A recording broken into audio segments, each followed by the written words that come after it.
Hello friends, मैं समीर कुमार सुधांशु आपका अपने YouTube चैनल में वेलकम करता हूं। आज हम आपके बीच में एक बहुत ही महत्वपूर्ण टॉपिक आर्टिकल से रिलेटेड लेकर के आए हैं।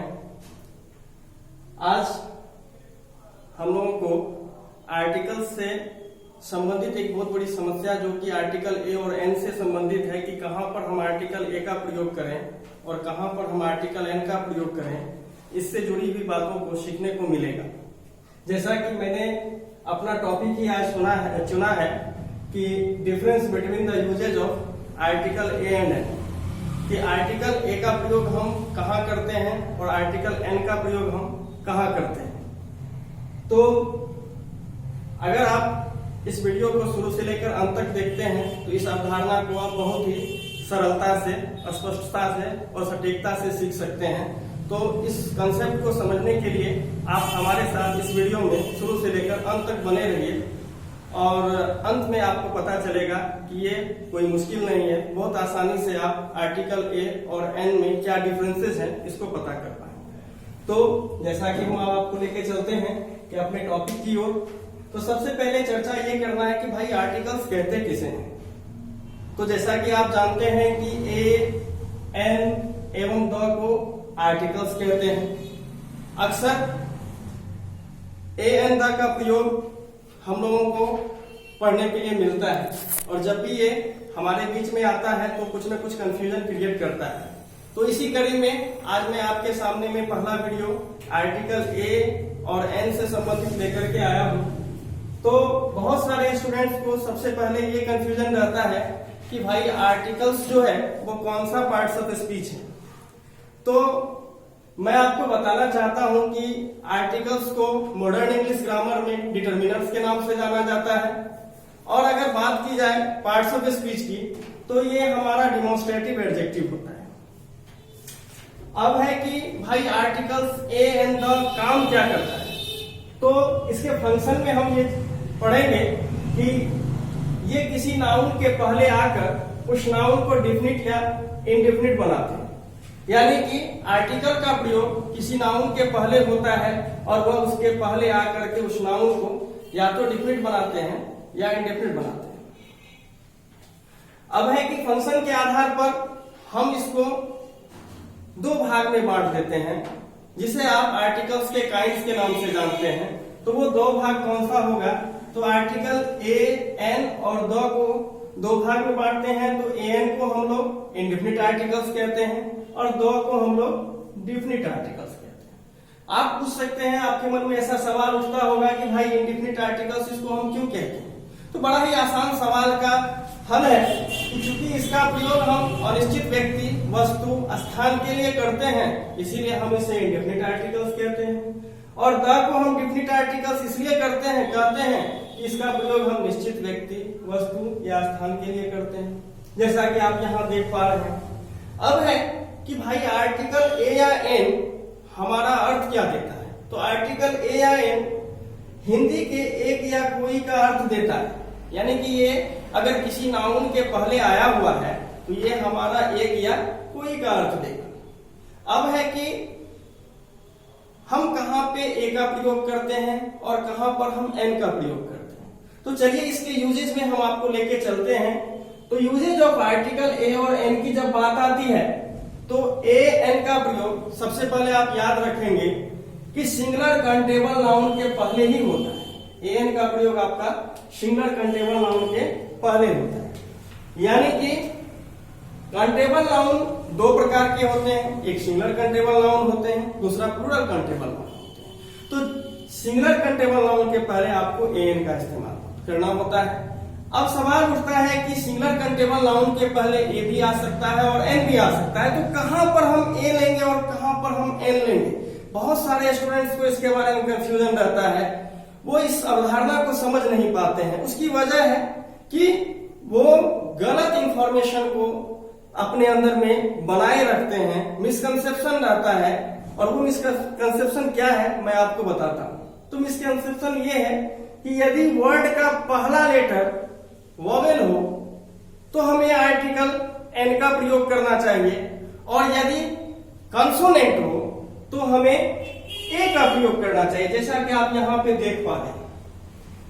इस अवधारणा से अगर आप देखते हैं तो एलिफेंट अगर हम एक वर्ड लेते हैं, एक नाउन है यह, तो एलिफेंट का ई जो है से स्टार्ट हो रहा है और ई वॉवेल है, तो आप कहेंगे कि भाई यहां पे एन लिखना सही है, चलेगा।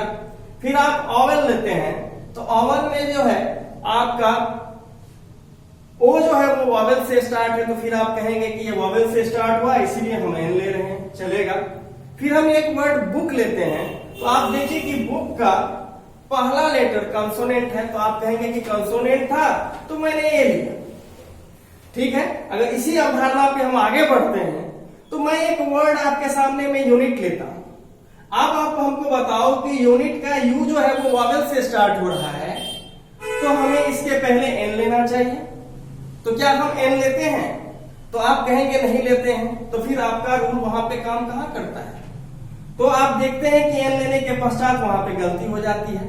इसी प्रकार से आप देखते हैं कि एक वर्ड में ऑनेस्ट पर्सन के रूप में लेता हूं, तो ऑनेस्ट का अगर स्टार्टिंग हम देखें तो वो कंसोनेंट से हो रहा है और उस अकॉर्डिंग तो यहाँ पे आर्टिकल ए का प्रयोग होना चाहिए। तो क्या हम ए ऑनेस्ट पर्सन लिख सकते हैं? ऐसा हम नहीं लिख सकते, ये गलत हो जाता है। तो इस तरह की जो गलती हो रही है या इस तरह की जो गलती होती है उसके पीछे सबसे बड़ी वजह है मिसकंसेप्शन, कि आपको ये पहले से पता हो रहा है कि भाई वर्ड का पहला लेटर वॉवेल है तो हमको एन लेना है, और अगर पहला लेटर कंसोनेंट है तो हमें ए लेना है। सबसे पहले आप इस कंसेप्ट को बदलिए। इसको बदलना इसलिए आवश्यक है कि कोई भी लेटर अगर प्रयोग में आता है तो उसके साउंड्स अलग हो सकते हैं। तो हमारा जो ये चयन होता है कि हम ए लें कि एन लें, इसको हम वॉवेल के हिसाब से सोचते हैं। तो सबसे पहले वॉवेल के हिसाब से आप सोचना बंद कर दीजिए, वहां पे आप साउंड के आधार पर सोचना शुरू करिए। तो साउंड से तात्पर्य है कि अगर उसका उच्चारण वॉवेल साउंड से हो रहा है तो आप आर्टिकल एन का प्रयोग करेंगे। अगर वॉवेल साउंड से नहीं हो रहा है अर्थात कि कंसोनेंट साउंड से हो रहा है तो आप ए का प्रयोग करेंगे।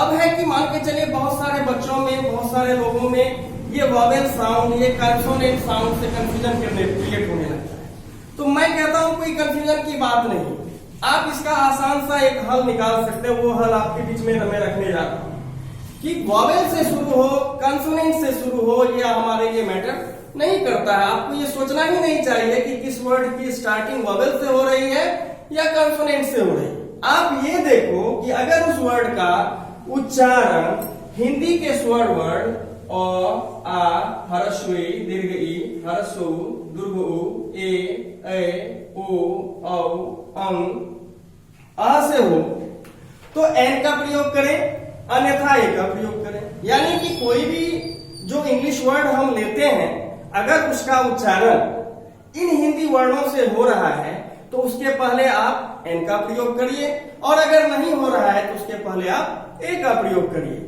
और इस आधार से आप जब भी आप चुनेंगे आर्टिकल ए और एन में से तो निश्चित रूप से गलती नहीं होगी। जो भी उत्तर आप देंगे वो पूर्णतया सटीक होगा। एक आप उस उदाहरण को फिर से हम आपके बीच में दिखाना चाहते हैं जो हमने मिसकंसेप्शन के तहत लिया था। देखिए एलिफेंट, मैंने एक वर्ड लिया, आप देखो कि एलिफेंट को मैंने कैसे लिखा, तो ऐसे लिखा, इसमें ए आया है।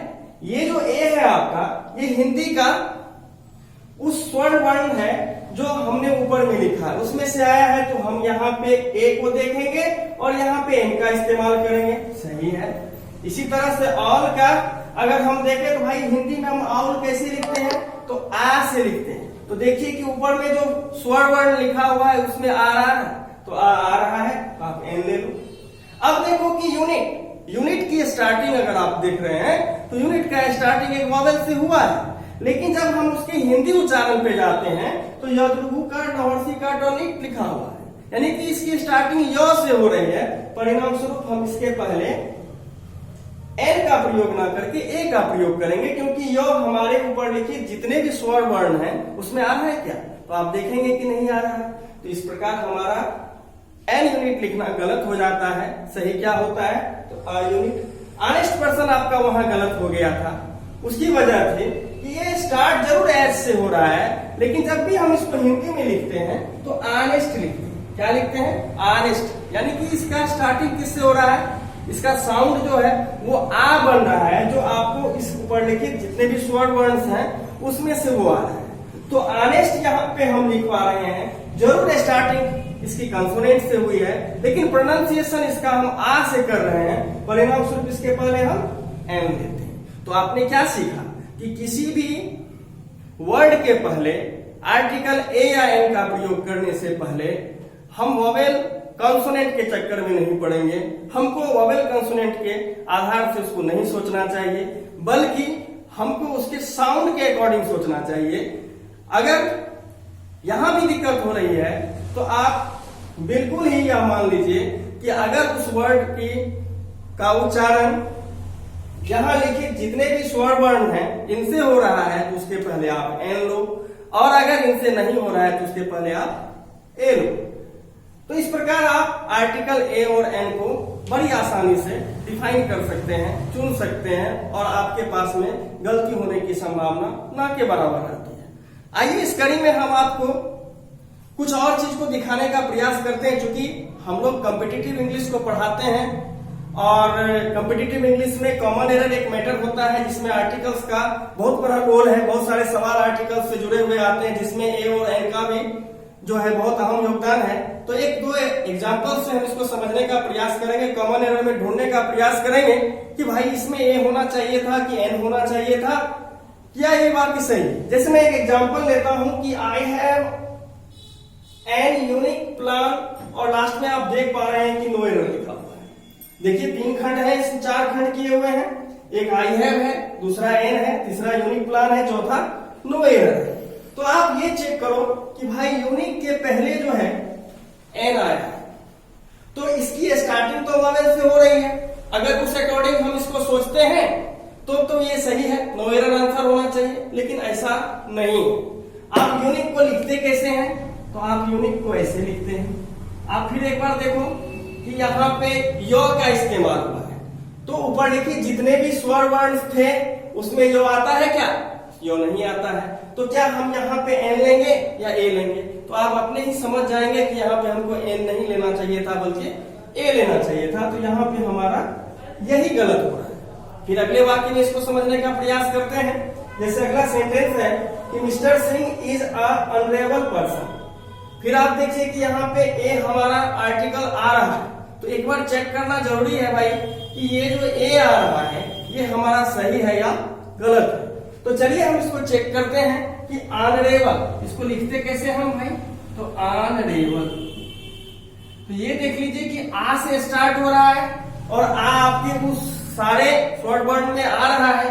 तो क्या इसके पहले हमें ए लेना चाहिए था? नहीं, इसके पहले हमें एन लेना चाहिए था। तो इस वाक्य में जो ये अनरेबल लिखा हुआ है ये आपका गलत है, यहाँ पे आपका एन होना चाहिए था। तो इस प्रकार से आप बहुत सारे कॉम्पिटिटिव सवाल को बना सकते हैं, कॉमन एरर्स बना सकते हैं, फिलर्स बना सकते हैं। बहुत सारे जगह पे आपको इस तरह के सवाल देखने को मिलेंगे। यह वीडियो न सिर्फ कॉम्पिटिटिव स्टूडेंट्स के लिए उपयोगी है बल्कि एकेडमिक एजुकेशन लेने वालों के लिए भी बहुत महत्वपूर्ण है। क्योंकि अक्सर जब हम कोई भी चीज लिखते हैं तो आर्टिकल्स के बिना हमारा काम नहीं चलता है, और यह एक ऐसा मैटर है कि बहुत कंफ्यूजन हमारे पास में क्रिएट करता है। तो इसका एक सरल सा उपाय है, उसके प्रोनाउंसिएशन को आप देखिए। अगर उन स्वर वर्ण से हो रहा है तो नो डाउट आप उसके पहले एन लेंगे, स्वर वर्ण से नहीं हो रहा है तो आप उसके पहले ए लेंगे। आज की इस कड़ी में आप एन के यूजेस को बखूबी सीख गए हैं। इससे पहले भी मैंने आपके सामने में अपना एक वीडियो प्रस्तुत किया था जेनरल वर्ब से प्रेजेंट पार्टिसिपल। आप लोगों की तरफ से बहुत अच्छा रिस्पांस मिला, जिसके लिए मैं आपका शुक्रिया अदा करना चाहता हूं। अगर आपको आज हमारा यह वीडियो पसंद आया हो तो कृपया इसे लाइक करें, शेयर करें और हमारे चैनल को सब्सक्राइब करें। साथ ही बगल में घंटे के बटन को बजाएं ताकि हमारा कोई भी नया वीडियो अगर आपके पास आए तो वो आपको पहली बार में मिल जाए। Thank you.